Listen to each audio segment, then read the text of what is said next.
വാർത്തകൾ വിശദമായി. നിയമസഭാ തെരഞ്ഞെടുപ്പിനുള്ള മുസ്ലിം ലീഗിന്റെ പ്രാഥമിക സ്ഥാനാർത്ഥി പട്ടികയായി. സംസ്ഥാന ജനറൽ സെക്രട്ടറി KP മജീദ് മലപ്പുറത്തും കുഞ്ഞാലിക്കുട്ടി വേങ്ങരയിലും മുനീർ കോഴിക്കോട് 2-ലും മത്സരിക്കും.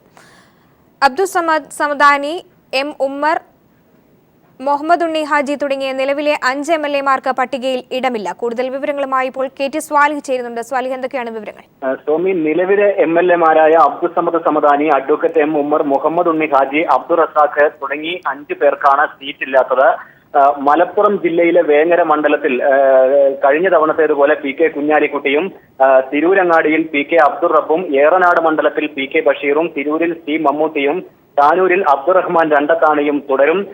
പെരിന്തൽമണ്ണ മണ്ഡലത്തിൽ അഹമ്മദ് കബീർ ജയിച്ചിരുന്ന പെരിന്തൽമണ്ണ മണ്ഡലത്തിൽ മഞ്ഞളാംകുഴി അലിയായിരുന്നു പെരിന്തൽമണ്ണയിൽ നിലവിലെ MLA. അലി ഇനി കോട്ടക്കലിലേക്ക് മാറി മത്സരിക്കും. മലപ്പുറത്ത് നിന്ന് വിജയിച്ച P ഉബൈദുള്ള കൊണ്ടോട്ടിയിലായിരിക്കും ജനവിധി തേടുക. പെരിന്തൽമണ്ണ മണ്ഡലത്തിൽ മുസ്ലിം ലീഗ് ജില്ലാ സെക്രട്ടറി ഹമീദ് മാസ്റ്ററോ മണ്ഡലം സെക്രട്ടറി സലീം കുരുവമ്പലമോ ആണ് പരിഗണനയിലുള്ളത്. മങ്കട മണ്ഡലത്തിൽ നിലവിലെ MLA-യായ അഹമ്മദ് കബീറിനെ മാറ്റി മലപ്പുറം നഗരസഭാ ചെയർമാനായിരുന്ന KP മുഹമ്മദ് മുസ്തഫയെ മത്സരിപ്പിക്കാനാണ് മുസ്ലിം ലീഗ് ആലോചിക്കുന്നത്. വള്ളിക്കുന്ന് മണ്ഡലത്തിൽ KNA ഖാദർ MLA-യായ വള്ളിക്കുന്ന് മണ്ഡലത്തിൽ യൂത്ത് ലീഗ് സംസ്ഥാന സെക്രട്ടറി CK സുബൈറിന്റെ പേരാണ് പരിഗണനയിലുള്ളത്. മഞ്ചേരി മണ്ഡലത്തിൽ നിലവിൽ M ഉമ്മർ MLA-യാണ് മഞ്ചേരിയെ പ്രതിനിധീകരിക്കുന്നത്. മഞ്ചേരി നഗരസഭ മുൻ ചെയർമാനായിരുന്ന വല്ലാഞ്ചിറ മുഹമ്മദ് അലിയോ PM സാദിഖ് അലിയോ ആയിരിക്കും മഞ്ചേരിയിൽ മുസ്ലിം ലീഗിന്റെ സ്ഥാനാർത്ഥി. കോഴിക്കോട് 2-ൽ MK മുനീറും, കളമശ്ശേരിയിൽ ഇബ്രാഹിം കുഞ്ഞും, തിരുവമ്പാടിയിൽ PKK ബാവയും, Mannarkkad N ഷംസുദ്ദീനും, Azhikode KM ഷാജിയും, Kasaragod NA നെല്ലിക്കുന്നും വീണ്ടും മത്സരിക്കും. മഞ്ചേശ്വരത്ത് അബ്ദുൾ റസാഖ് MLA-യായ മഞ്ചേശ്വരത്ത് AA ബഷീറിന്റെ പേരാണുള്ളത്. കുറ്റ്യാടിയിൽ സൂപ്പി നെരിക്കാട്ടേരിയും മത്സരിക്കും. ഗുരുവായൂർ വിട്ടു നൽകി ഗുരുവായൂർ മണ്ഡലം കോൺഗ്രസിന് നൽകി പകരം മലപ്പുറം ജില്ലയിലെ തവനൂർ മണ്ഡലം മുസ്ലിം ലീഗ് ആവശ്യപ്പെട്ടിട്ടുണ്ട്. KMCC-യുടെ ബാവ ഹാജിയെയാണ് തവനൂരിലേക്ക് ലീഗ് പരിഗണിക്കുന്നത്. ഇരവിപുരം നിലവിൽ RSPക്ക് വിട്ടു നൽകേണ്ടി വന്നിട്ടുണ്ട് മുസ്ലിം ലീഗിന്. അതിന് പകരമായി കരുനാഗപ്പള്ളി സീറ്റാണ് മുസ്ലിം ലീഗ് ആവശ്യപ്പെട്ടിട്ടുള്ളത്. കരുനാഗപ്പള്ളിയിൽ ശ്യാം സുന്ദറിനെയാണ് ലീഗ് പരിഗണിക്കുന്നത്. സംസ്ഥാന ജനറൽ സെക്രട്ടറി KPA മജീദിനെ പാർലമെന്ററി രംഗത്തേക്ക് തിരിച്ചു കൊണ്ടുവരുന്നു എന്നതും പ്രബലരെ മാറ്റി പുതുമുഖങ്ങളെ പരീക്ഷിക്കുന്നുവെന്നുമാണ് സ്ഥാനാർത്ഥി പരീക്ഷണങ്ങൾ. 3 തവണ മത്സരിച്ചവരെ വീണ്ടും മത്സരിപ്പിക്കേണ്ട എന്നാണ് പൊതുവായ തീരുമാനം.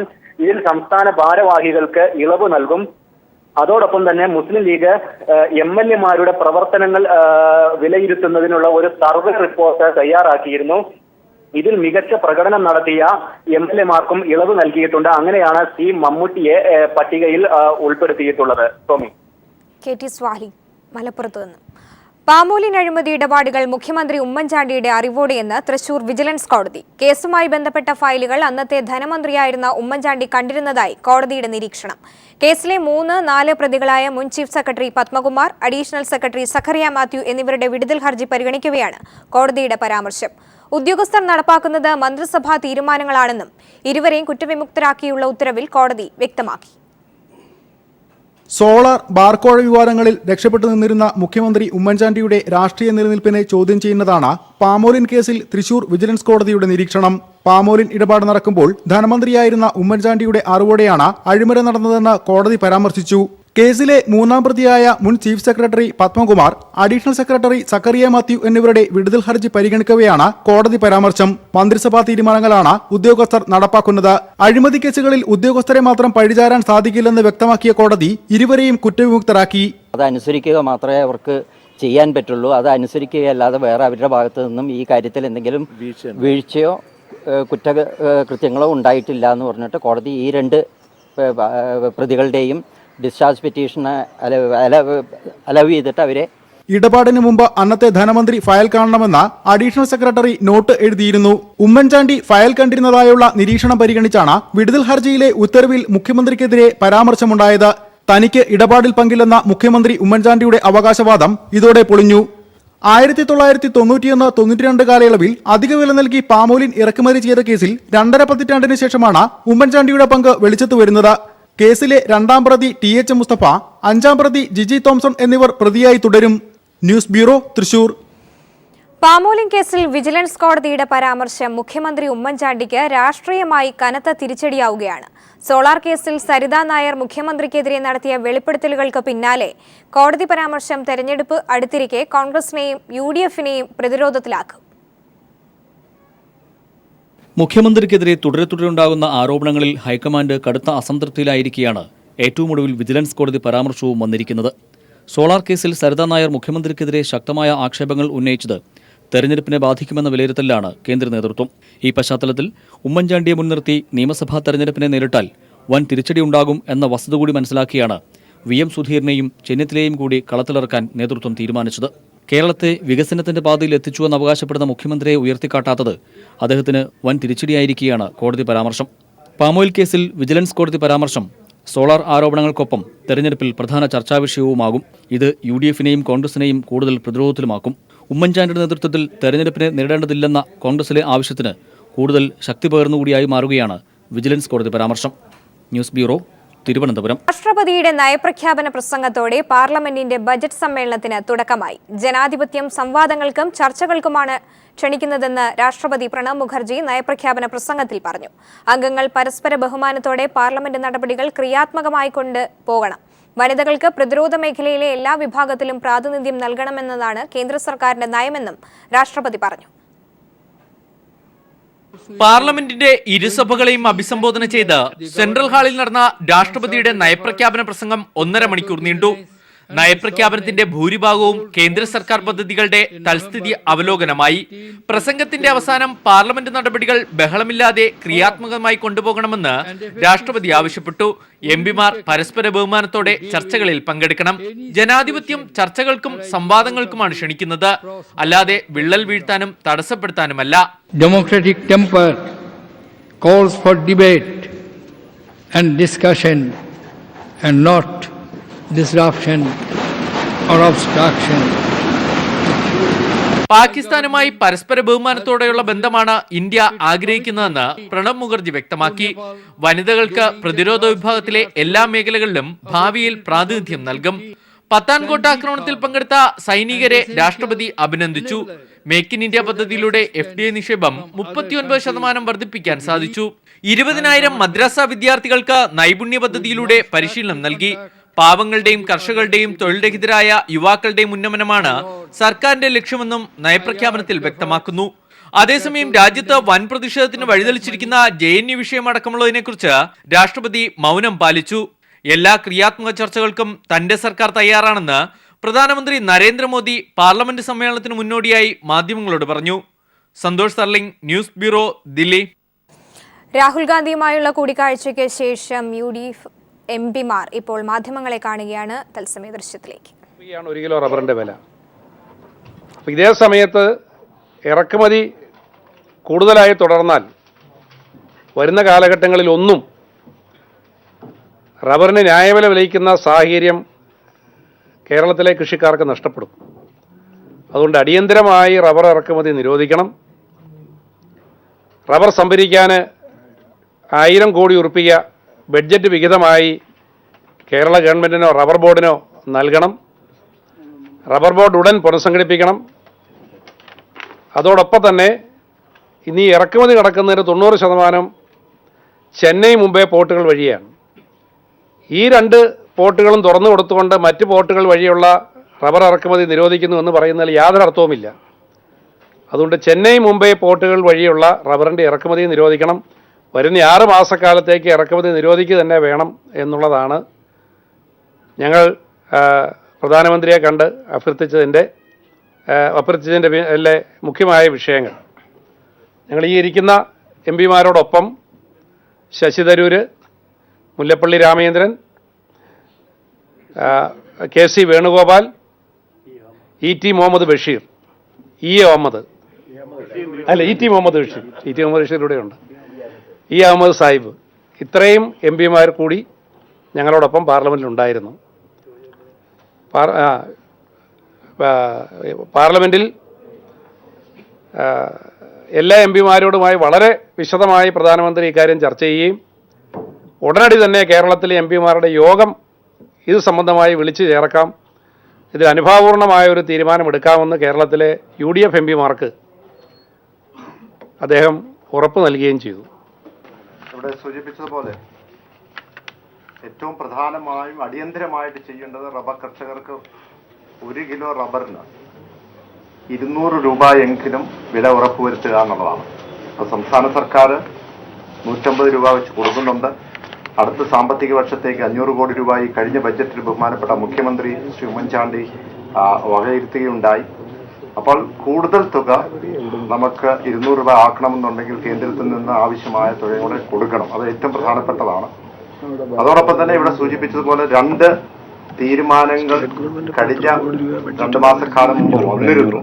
ഒന്ന്, നിയന്ത്രണം ഇറക്കുമതി എല്ലാ പോർട്ടിലും തുറമുഖം എന്നുള്ളത് റെസ്ട്രിക്റ്റ് ചെയ്ത് അത് ബോംബെ, ചെന്നൈ പോർട്ടിൽ കൂടി ആക്കി. പക്ഷെ അതുകൊണ്ട് വലിയ പ്രയോജനമില്ല, കൂടുതലും ആ മേഖലയിൽ കൂടിയാണ് വരുന്നത്. അത് റെസ്ട്രിക്റ്റ് ചെയ്യുന്നത് ഒന്നെങ്കിൽ കൽക്കട്ട അല്ലെങ്കിൽ ഗോവ, ഇങ്ങനെയുള്ള പോർട്ടിൽ കൂടെ ആക്കണം എന്ന നിർദ്ദേശം മുന്നോട്ട് വെച്ചിട്ടുണ്ട്. അത് പരിശോധിക്കാമെന്ന് പറഞ്ഞിട്ടുള്ള കാര്യമാണ്. അതുപോലെ തന്നെ നിയന്ത്രണം, അഡ്വാൻസ് ലൈസൻസിംഗ് പ്രകാരം ഇറക്കുമതി ചെയ്യുന്ന നിയന്ത്രണം അത് മാർച്ച് 31-ാം തീയതി വരെ നിർത്തലാക്കിയിട്ടുണ്ട്. പക്ഷെ അത് 1 വർഷത്തേക്കെങ്കിലും നമുക്ക് അത് തുടർച്ചയായിട്ട് മുന്നോട്ട് റബ്ബർ ബോർഡ് പുനഃസ്ഥാപിക്കുക, റബ്ബർ ഇറക്കുമതി നിരോധിക്കുക തുടങ്ങിയ ആവശ്യങ്ങൾ ഉന്നയിച്ച് UDF MPമാർ പ്രധാനമന്ത്രിയുമായി നടത്തിയ കൂടിക്കാഴ്ചയ്ക്ക് ശേഷം മാധ്യമങ്ങളോട് സംസാരിക്കുകയായിരുന്നു. പ്രധാനമന്ത്രിയിൽ നിന്നും ഈ വിഷയങ്ങളിൽ അനുഭാവപൂർണമായ ഒരു തീരുമാനം ഉണ്ടാകുമെന്ന് ഉറപ്പ് ലഭിച്ചതായി UDF MPമാർ പറയുകയുണ്ടായി. മറ്റു വാർത്തകളിലേക്ക്. കനയ്യകുമാറിന്റെ ജാമ്യ ഹർജി പരിഗണിക്കുന്നത് ദില്ലി ഹൈക്കോടതി നാളത്തേക്ക് മാറ്റി. നിലവിലെ അന്വേഷണ പുരോഗതി റിപ്പോർട്ട് സമർപ്പിക്കാൻ കോടതി പോലീസിന് നിർദ്ദേശം നൽകി. അതേസമയം കോടതി നടപടികൾക്ക് തൊട്ടുമുൻപ് ദില്ലി സർക്കാർ അഭിഭാഷകനെ ലഫ്റ്റനന്റ് ഗവർണർ നേരിട്ടിടപെട്ട് മാറ്റി. കനയ്യ രാജ്യദ്രോഹ മുദ്രാവാക്യം ഉയർന്ന സ്ഥലത്ത് ഉണ്ടായിരുന്നതിന് സാക്ഷിമൊഴി മാത്രമാണ് ഉള്ളതെന്ന് പോലീസ് കോടതിയിൽ റിപ്പോർട്ട് നൽകി. സംരക്ഷണം നൽകണമെന്നും കോടതി മുൻപാകെ കീഴടങ്ങാൻ തയ്യാറാണെന്നും ഉമർ ഖാലിദിന്റെ അഭിഭാഷകൻ ഹൈക്കോടതിയിൽ അറിയിച്ചു. JNU കേസിന്റെ തലസ്ഥിതി റിപ്പോർട്ട് നൽകാൻ പോലീസിനോട് ആവശ്യപ്പെട്ടാണ് കനയ്യകുമാറിന്റെ ജാമ്യ ഹർജിയിൽ വാദം കേൾക്കുന്നത് ഡൽഹി ഹൈക്കോടതി ജഡ്ജി പ്രതിഭ റാണിയുടെ ബെഞ്ച് നാളത്തേക്ക് മാറ്റിയത്. നാളെ തന്നെ റിപ്പോർട്ട് നൽകണം. അതേസമയം മുൻ നിലപാടുകളിൽ നിന്ന് മലക്കം പറഞ്ഞുള്ള റിപ്പോർട്ട് പോലീസ് ഹൈക്കോടതിയിൽ നൽകി. കനയ്യ രാജ്യദ്രോഹ മുദ്രാവാക്യം ഉയർന്ന സ്ഥലത്ത് ഉണ്ടായിരുന്നതിന് സാക്ഷി മൊഴിയാണുള്ളത്. നേരത്തെ കനയ്യ രാജ്യദ്രോഹ മുദ്രാവാക്യം വിളിച്ചെന്നായിരുന്നു പോലീസ് വാദം. കനത്ത സുരക്ഷ ഏർപ്പാടാക്കിയിരുന്നതിനാൽ ബന്ധപ്പെട്ട അഭിഭാഷകരെയും മാധ്യമപ്രവർത്തകരെയും മാത്രമാണ് കോടതിക്കുള്ളിൽ പ്രവേശിപ്പിച്ചത്. അതേസമയം ജാമ്യ ഹർജി പരിഗണിക്കുന്നതിന് തൊട്ടുമുമ്പ് ലഫ്റ്റനന്റ് ഗവർണർ ദില്ലി സർക്കാർ അഭിഭാഷകനെ മാറ്റി. പകരം additional solicitor general Tushar Mehta ഉൾപ്പെടെ പുതിയ 4-അംഗ അഭിഭാഷക സംഘത്തെ നിയമിക്കുകയും ചെയ്തു. കനയ്യയ്ക്ക് അനുകൂലമായി ദില്ലി സർക്കാർ അഭിഭാഷകൻ വാദിക്കുമെന്ന് കണ്ടാണ് കേന്ദ്ര സർക്കാർ നിർദ്ദേശപ്രകാരം ഗവർണർ നടപടിയെടുത്തത്. കോടതി മുമ്പാകെ കീഴടങ്ങാൻ സംരക്ഷണം നൽകണമെന്നാവശ്യപ്പെട്ട് ഉമർ ഖാലിദ് നൽകിയ ഹർജി അടിയന്തരമായി പരിഗണിക്കാനും ഹൈക്കോടതി തീരുമാനിച്ചു. Manushankar, news bureau, Delhi. തീഹാർ ജയിലിൽ വെച്ച് കനയ്യയെ വധിക്കുമെന്ന് RSS അഭിഭാഷകർ. പട്യാല കോടതി ആക്രമണത്തെക്കുറിച്ച് ഇന്ത്യ ടുഡേ ചാനൽ നടത്തിയ ഒളിക്യാമറ അന്വേഷണത്തിലാണ് ഇക്കാര്യം വ്യക്തമാക്കുന്നത്. മാധ്യമപ്രവർത്തകരെ അടക്കം ആക്രമിക്കാൻ നേതൃത്വം നൽകിയ RSS അഭിഭാഷകനാണ് ഒളിക്യാമറയ്ക്ക് മുൻപിൽ കനയ്യയെ ജയിലിൽ വെച്ച് വധിക്കുമെന്ന് അറിയിച്ചത്. പട്യാല കോടതിയിൽ മാധ്യമപ്രവർത്തകരെയും കനയ്യയെയും മർദ്ദിച്ച RSS അഭിഭാഷകൻ വിക്രം സിംഗ് ചൗഹാനാണ് കനയ്യയെ വധിക്കുന്നതിനെക്കുറിച്ച് വെളിപ്പെടുത്തുന്നത്. അക്രമികളായ അഭിഭാഷകനെക്കുറിച്ച് ഇന്ത്യ ടുഡേ ചാനൽ നടത്തിയ ഒളിക്യാമറ അന്വേഷണത്തിലാണ് ഇക്കാര്യം പുറത്തുവരുന്നതും. അഭിഭാഷകനോട് ചാനൽ റിപ്പോർട്ടർ പട്യാല കോടതി സംഭവത്തെക്കുറിച്ച് ചോദിക്കുന്നു. തന്റെ നേതൃത്വത്തിലാണ് അക്രമം നടന്നതെന്ന് അഹങ്കാരത്തോടെ സമ്മതിക്കുന്ന വിക്രം സിംഗ് ചൗഹാൻ കനയ്യയെ വധിക്കുമെന്നറിയിച്ചു. ഒളിക്യാമറയിൽ ദൃശ്യങ്ങൾ പകർത്തുന്നത് അറിയാതെയായിരുന്നു ചൗഹാന്റെ സംസാരം. കോടതി ആക്രമണവുമായി ബന്ധപ്പെട്ട് കേസിൽ ജാമ്യമെടുക്കില്ല. അങ്ങനെയാകുമ്പോൾ കോടതി തീഹാർ ജയിലിലേക്ക് തന്നെയും അയക്കും. ഒരു പെട്രോൾ ബോംബുമായിട്ടായിരിക്കും തീഹാർ ജയിലിൽ പോവുക. റിമാൻഡിലായ കനയ്യെ പാർപ്പിച്ചിരിക്കുന്ന ജയിൽ മുറിയിൽ വെച്ച് തന്നെ കനയ്യെ വധിക്കും. ഇതിന്റെ പേരിൽ വധശിക്ഷയ്ക്ക് വിധിച്ചാലും പ്രശ്നമില്ലെന്ന് പറഞ്ഞാണ് ചൗഹാൻ പൂർത്തിയാക്കുന്നത്. നേരത്തെ പട്യാല കോടതിയിൽ വെച്ച് കനയ്യെ 3 മണിക്കൂർ മർദ്ദിച്ചുവെന്നും ഈ RSS അഭിഭാഷകൻ അവകാശപ്പെടുന്നുണ്ട്. കനയ്യയുടെ ജീവൻ അപകടത്തിലാണെന്ന് നേരത്തെ തന്നെ രഹസ്യാന്വേഷണ റിപ്പോർട്ടുകളുണ്ടായിരുന്നു. ഇത് സ്ഥിരീകരിക്കുന്നതാണ് ഈ RSS അഭിഭാഷകന്റെ വെളിപ്പെടുത്തൽ. News bureau, Delhi. പി ജയരാജനെതിരെ കേസെടുത്തത് CBIയുടെ പാപ്പരത്തം മൂലമെന്ന് പിണറായി വിജയൻ. RSS നിർദ്ദേശപ്രകാരമാണ് കേസെടുത്തത്. ജയരാജനെ ചോദ്യം ചെയ്യുന്നെങ്കിൽ ഡോക്ടർമാരുടെ സാന്നിധ്യത്തിൽ വേണമെന്നും പിണറായി. കോഴിക്കോട് മെഡിക്കൽ കോളേജിൽ പി ജയരാജനെ പിണറായി വിജയൻ സന്ദർശിച്ചു. നമ്മുടെ രാജ്യത്തിലെ ഏറ്റവും ഉയർന്ന അന്വേഷണ ഏജൻസിയായ CBIയുടെ പാപ്പരത്തമാണ് കാണിക്കുന്നത്. കൂട്ടിലടച്ച തത്ത എന്ന് സുപ്രീം കോടതി വിശേഷിപ്പിച്ച CBI രാഷ്ട്രീയ താൽപ്പര്യങ്ങൾക്ക് വേണ്ടി അവരുടെ മാനദണ്ഡങ്ങളെല്ലാം മാറ്റിവെക്കാറുണ്ട് എന്ന് നേരത്തെ തന്നെ വ്യക്തമായ കാര്യമാണ്. ഇപ്പോൾ വന്നിട്ടുള്ളത് രാഷ്ട്രീയ താൽപ്പര്യങ്ങൾക്ക് വേണ്ടി ഭരിക്കുന്ന രാഷ്ട്രീയ പാർട്ടിയുടെ ഇടപെടൽ മാത്രമല്ല, ഭരിക്കുന്ന രാഷ്ട്രീയ പാർട്ടിയെ പിന്നിൽ നിന്ന് നിയന്ത്രിക്കുന്ന വർഗീയ സംഘടനയുടെ ഇടപെടൽ, അതിൻ്റെ ഭാഗമായി പ്രവർത്തിക്കാൻ വിധിക്കപ്പെട്ടൊരു അന്വേഷണ ഏജൻസിയായി CBI മാറിയിരിക്കുന്നു എന്നതാണ്. ഇത്തവണത്തെ ആറ്റുകാൽ പൊങ്കാല ചടങ്ങുകൾക്ക് സമാപനം. ഭക്തിയുടെ നിറവിൽ ആയിരങ്ങളാണ് ആറ്റുകാൽ അമ്മയ്ക്ക് പൊങ്കാലയിട്ട്. കുംഭമാസത്തിലെ പൗർണമിയും പൂരം നാളും ഒന്നിക്കുന്ന ആസുദിനം ആറ്റുകാൽ ക്ഷേത്രത്തിലെ പതിവ് ചടങ്ങുകൾക്ക് ശേഷം പുണ്യാഹം തളിച്ചു. കണ്ണകി ചരിതം തോറ്റംപാട്ടിന്റെ സമാപനത്തോടെയാണ് പൊങ്കാല ചടങ്ങുകൾക്ക് ക്ഷേത്രത്തിൽ തുടക്കമായത്. 10 മണിക്ക് നടന്ന അടുപ്പുവെട്ടൽ ചടങ്ങിന് പിന്നാലെ ക്ഷേത്രം തന്ത്രി തെക്കേടത്ത് പരമേശ്വരൻ വാസുദേവൻ ഭട്ടതിരിപ്പാട് ക്ഷേത്ര ശ്രീകോവിലിൽ നിന്ന് ദീപം പകർന്ന് മേൽശാന്തി S. അരുൺകുമാർ നമ്പൂതിരിക്ക് നൽകി.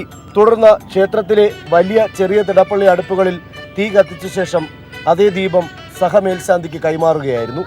ഒടുവിൽ സഹമേൽശാന്തി ക്ഷേത്രത്തിന് മുന്നിലെ പച്ചപ്പുരയ്ക്ക് സമീപം ഒരുക്കിയിട്ടുള്ള പണ്ടാര അടുപ്പിലേക്ക് തീ പകർന്നു.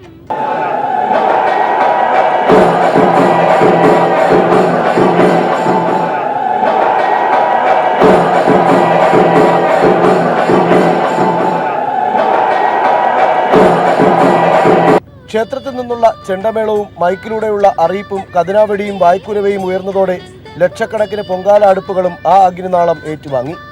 അമ്മേ നാരായണ ദേവി നാരായണ മന്ത്രോച്ചാരണങ്ങളുമായി നിറഞ്ഞ മനസ്സോടെ ദേവിക്ക് പൊങ്കാല സമർപ്പണം. ആദ്യ മണിക്കൂറുകളിൽ തലസ്ഥാന നഗരം യജ്ഞശാലയായി മാറുകയായിരുന്നു. ഭക്തലക്ഷങ്ങൾ വിവിധ ഇനത്തിലുള്ള പൊങ്കാലയും തെരളിയും മണ്ടയപ്പവും ഉൾപ്പെടെയുള്ള നിരവധി വിഭവങ്ങളാണ് ആറ്റുകാലമ്മയ്ക്ക് നൈവേദ്യമായി ഒരുക്കിയത്. കഴിഞ്ഞ തവണത്തേതിന് വ്യത്യസ്തമായി ഇക്കുറി വളരെ നേരത്തെയാണ് പൊങ്കാല നിവേദ്യം നടന്നത്. 1:30 നടന്ന പൊങ്കാല നിവേദ്യ ചടങ്ങിന് 250-ലധികം പൂജാരിമാർ നേതൃത്വം നൽകി. പതിവ് പോലെ പൊങ്കാല നിവേദ്യ സമയത്ത് ആകാശത്ത് നിന്ന് പുഷ്പവൃഷ്ടിയും നടന്നു. പൊങ്കാല അർപ്പിച്ച് മടങ്ങുന്നവർക്കായി KSRTCയും റെയിൽവേയും വിപുലമായ സജ്ജീകരണങ്ങളാണ് ക്രമീകരിച്ചിരുന്നത്.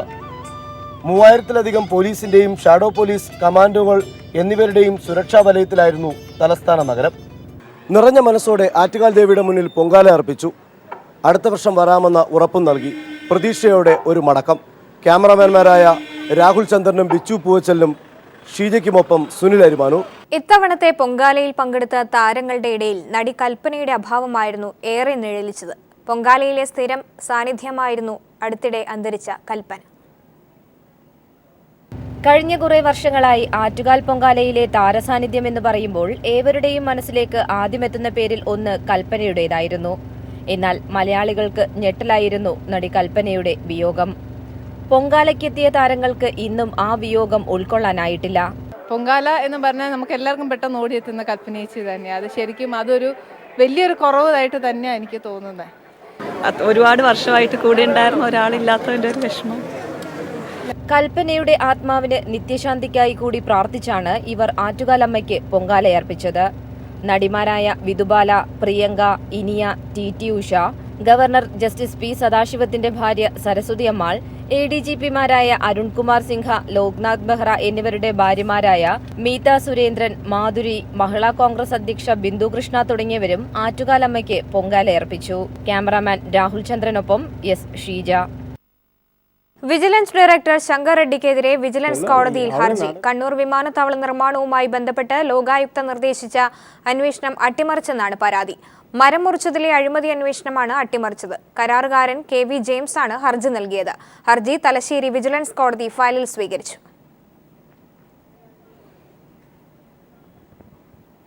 ശമ്പള പരിഷ്കരണത്തിലെ അപാകതകൾ പരിഹരിക്കണമെന്നാവശ്യപ്പെട്ട് വെറ്റിനറി ഡോക്ടർമാർ നടത്തുന്ന അനിശ്ചിതകാല പണിമുടക്ക് 2ാം ദിവസവും പുരോഗമിക്കുന്നു. വകുപ്പുതല പുനഃസംഘടന അട്ടിമറിക്കാനുള്ള നീക്കം ഉപേക്ഷിക്കുക, റിസ്ക് അലവൻസ് പുനഃസ്ഥാപിക്കുക എന്നീ ആവശ്യങ്ങൾ മുൻനിർത്തിയാണ് സമരം നടക്കുന്നത്. ഉമ്മൻചാണ്ടിക്കെതിരെ പരോക്ഷ വിമർശനവുമായി രമേശ് ചെന്നിത്തല വീണ്ടും. മുഖ്യമന്ത്രി സ്ഥാനാർത്ഥിയെ ഉയർത്തിക്കാട്ടി തെരഞ്ഞെടുപ്പിനെ നേരിടുന്ന പാരമ്പര്യം കോൺഗ്രസിനില്ലെന്ന് ചെന്നിത്തല. 4 തവണ മത്സരിച്ചവരെ ഒഴിവാക്കണമെന്ന നിർദ്ദേശം വന്നിട്ടില്ലെന്നും ജയസാധ്യതയും ജനസ്വീകാര്യതയുമാണ് സ്ഥാനാർത്ഥിക്കുള്ള മാനദണ്ഡമെന്നും ചെന്നിത്തല പറഞ്ഞു. അങ്ങനെ ഒരു ആശയമൊന്നും ഉണ്ടായിട്ടില്ല. വിജയസാധ്യതയും അതോടൊപ്പം തന്നെ ജനങ്ങളുടെ സ്വീകാര്യതയുമാണ് സ്ഥാനാർത്ഥി നിർണയത്തിലെ പ്രധാനപ്പെട്ട ഘടകം. അങ്ങനെ ഒരു ചർച്ചയും ഇതുവരെ നടന്നിട്ടില്ല. ഇപ്പോൾ ദില്ലിയിൽ VM സുധീരൻ മാധ്യമങ്ങളെ കാണുകയാണ്. തത്സമയത്തിലേക്ക് ഇന്ന് കോൺഗ്രസ് അധ്യക്ഷൻ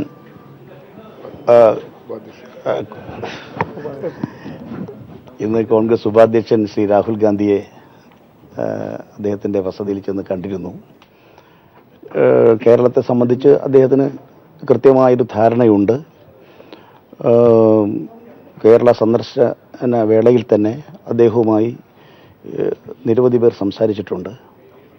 ഇന്നലത്തെ കേരളത്തിലെ കോൺഗ്രസ് നേതാക്കളുമായി നടത്തിയ ചർച്ചയും തുടർന്നും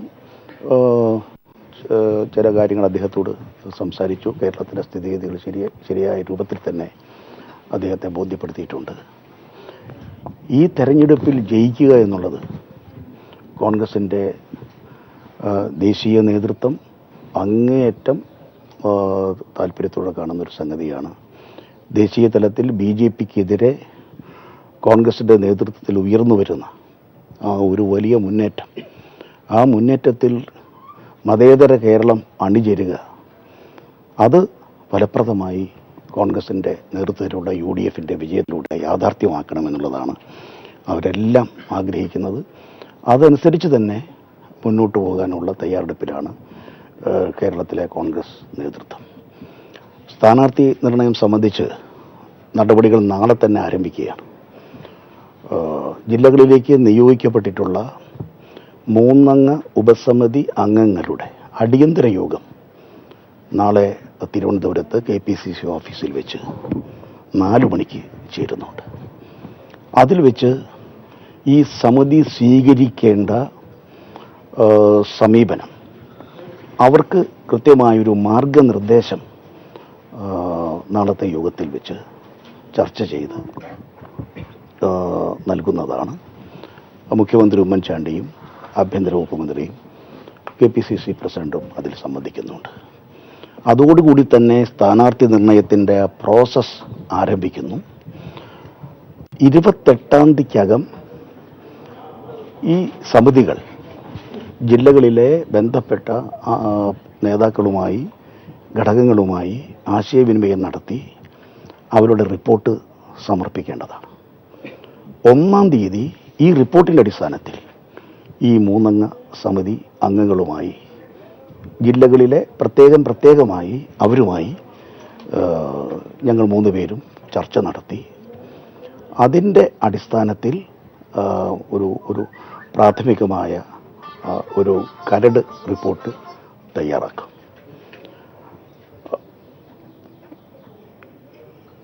ഇതേ തുടർന്ന്